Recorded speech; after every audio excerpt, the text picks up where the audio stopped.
I will be reading the press statement about the status of the Nairobi peace process on behalf of the former President Uhuru Kenyatta, who is a facilitator of the East African community-led process of the restoration of peace and stability in the Eastern DRC.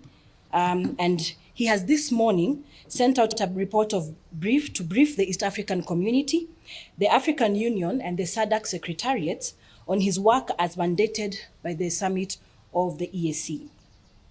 Now, President Kenyatta believes that the time is right for him to prepare this brief in light of the dire and escalating situation in the Eastern DRC and the upcoming consultations on the matter.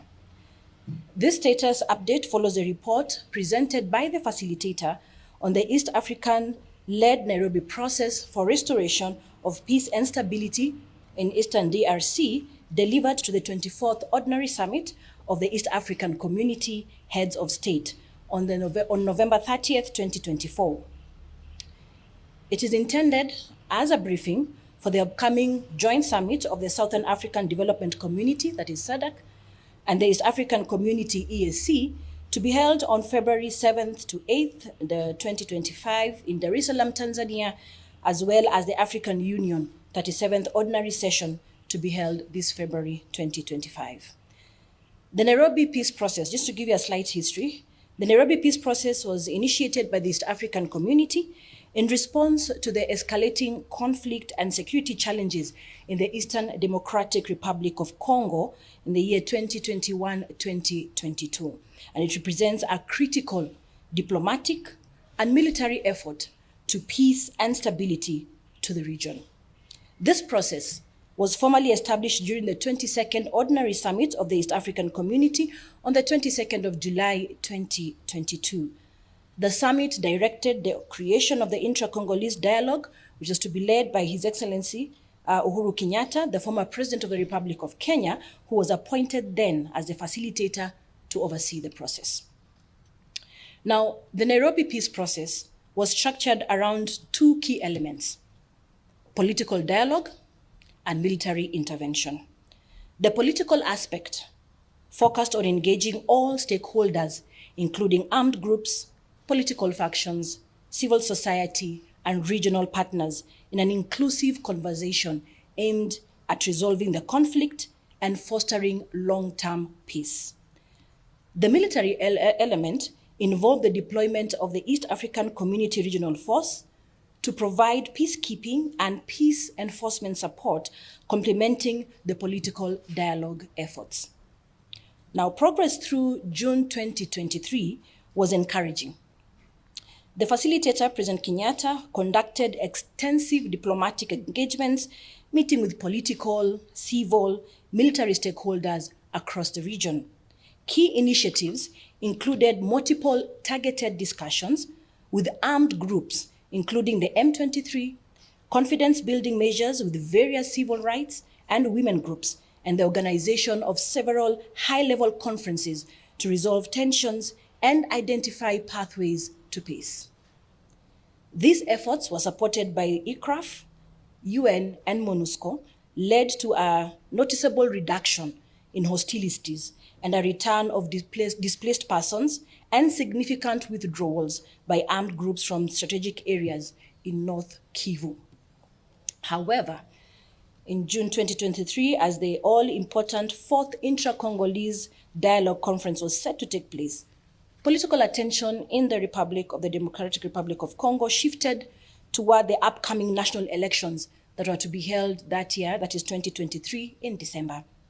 The shift resulted in the slowing down of the Nairobi peace process, and unfortunately at the same time, a political impasse resulted in the withdrawal of the Kenya forces from the ICRAF. This suspension disrupted the momentum of the peace process, leading to a slowing down of the peace negotiations and a breakdown in military cooperation, and ultimately a resurgence of fighting in the region. Now, despite efforts to maintain dialogue, including consultations between the facilitator, President Tshisekedi of DRC, and the M23 leadership, the political and security landscape in the DRC became increasingly unstable. Following the December 2023 elections in the DRC, the formation of a new government delayed the resumption of the Nairobi process. While engagements with key stakeholders continued, the lack of political momentum, coupled with renewed hostilities in North Kivu and South Kivu, has significantly undermined the progress made between the year 2022 and 2023. The M23, once subject to a cease agreement, has now regained control over key towns, including Goma, and fighting has once again escalated across the region. The Nairobi peace process, though temporarily sidelined, remains a critical framework for dialogue and conflict resolution in the Eastern DRC.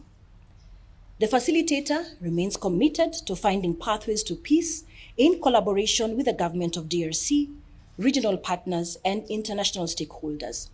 However, the recent resurgence of hostilities highlights the urgent need for renewed political will, regional cooperation, and sustained support for peace efforts to avoid further deterioration of the security situation in DRC.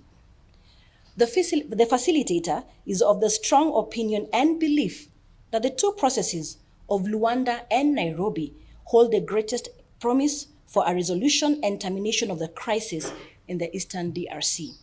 The two processes are complementary and interdependent. It is only through the close coordination of the bilateral negotiations between Rwanda and DRC and the inter-Congolese dialogue and conferencing that this crisis can be brought to a fruitful conclusion. There is an African solution to this African problem, and it is predicated on bringing both DRC and Rwanda back to the negotiating table, while at the same time ensuring that the internal dynamics of the people and the politics in the Eastern DRC are managed and directed to a peace and reconciliation through the intra-Congolese dialogue process. The full report and details, as highlighted, have been submitted to the AU, the ESC, and SADC secretariats. I thank you for your kind attention. That will be all for today.